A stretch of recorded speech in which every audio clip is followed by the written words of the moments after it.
मध्य प्रदेश की विधानसभा में सरकार के वित्त मंत्री एवं उप मुख्यमंत्री जगदीश देवड़ा ने स्टार विधायक बिल सदन में पेश किया, जिसमें 100% से 400% तक बढ़ोतरी की गई है। कांग्रेस के विधायक कौन हैं? नेता प्रतिपक्ष, उपनेता प्रतिपक्ष से लेकर सभी ने सदन में इसका खड़ी होकर जमकर विरोध किया और वित्त मंत्री से इस बिल को वापस लेने की मांग की। वित्त मंत्री ने जब बिल वापस लेने से इनकार कर दिया तो कांग्रेस के विधायक कौन है अपने नेता प्रतिपक्ष सुमन के नेतृत्व में सदन से वॉकआउट कर दिया। प्रदेश सरकार के पूर्व मंत्री और विधायक जयवर्धन सिंह ने मीडिया से चर्चा करते हुए कहा है कि सरकार ने 100% से 400% स्टैंप ड्यूटी बढ़ाकर आम जनता पर वोट डाल दिया है। गरीब आदमी यदि कोई लेन देन करता है, कोई लेखा पढ़ी करता है, किसी का तरह कोई एग्रीमेंट करता है तो अब उसे इस पर भारी भरकम रकम चुकाना होगी। पहले जो स्टैंप 50 रुपए का आता था और जिस पर एग्रीमेंट हो जाता था, अब उसे टाइम की ड्यूटी 200 रुपए कर दी गई है, यानी 4 गुना पैसा बढ़ा दिया गया है। देखिए, आज विशेषकर माननीय उप मुख्यमंत्री जी के द्वारा कमर्शियल टैक्स डिपार्टमेंट के 4 विधेयक प्रस्तुत किए गए थे। उनमें से एक जो स्टैंप ड्यूटी संशोधन विधेयक क्रमांक 7 था, जिसमें कि मध्य प्रदेश के अधीन लगभग 22 विभिन्न प्रकार के स्टैंप ड्यूटी में वृद्धि की गई है।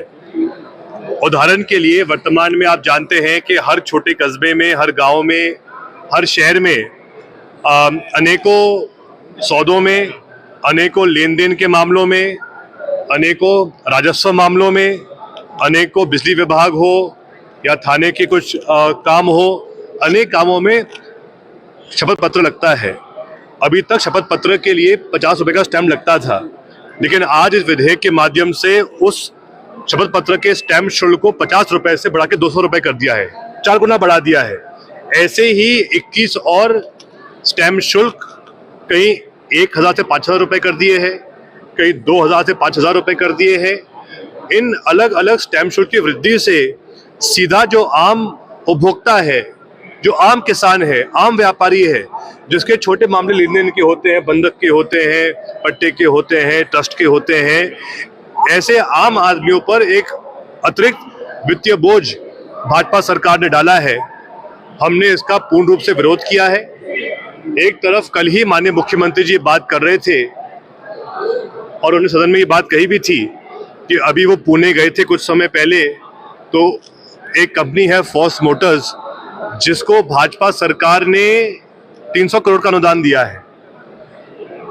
उसी बाकी तारीफ सीएम साहब कर रहे थे। तो एक तरफ सीएम साहब उद्योगपति को तो अनुदान दे रहे हैं 300 करोड़ का, और यही जो आम जनता है, उस आम जनता पर स्टैंप शुल्क की वृद्धि करने से वित्तीय बोझ डाल रहे हैं। तो इससे स्पष्ट दिखता है कि वर्तमान सरकार की क्या क्या प्राथमिकताएं हैं। हमने स्पष्ट कहा है कि पूरी कांग्रेस पार्टी स्टैंप शुल्क की जो वृद्धि जो की जा रही है इस विधेयक के माध्यम से, हम इसका विरोध करते हैं, क्योंकि इस विधेयक के माध्यम से आम जनता पर आर्थिक बोझ पड़ेगा जो उचित नहीं है। हमने ये आग्रह किया था माननीय उप मुख्यमंत्री जी से कि वो इस विधेयक को वापस ले, उन्होंने इससे इनकार कर दिया वापस लेने से। तो इसीलिए आज हमने उनका बहिर्गमन किया है और पूर्ण रूप से हम इस विधेयक का विरोध करते हैं। धन्यवाद।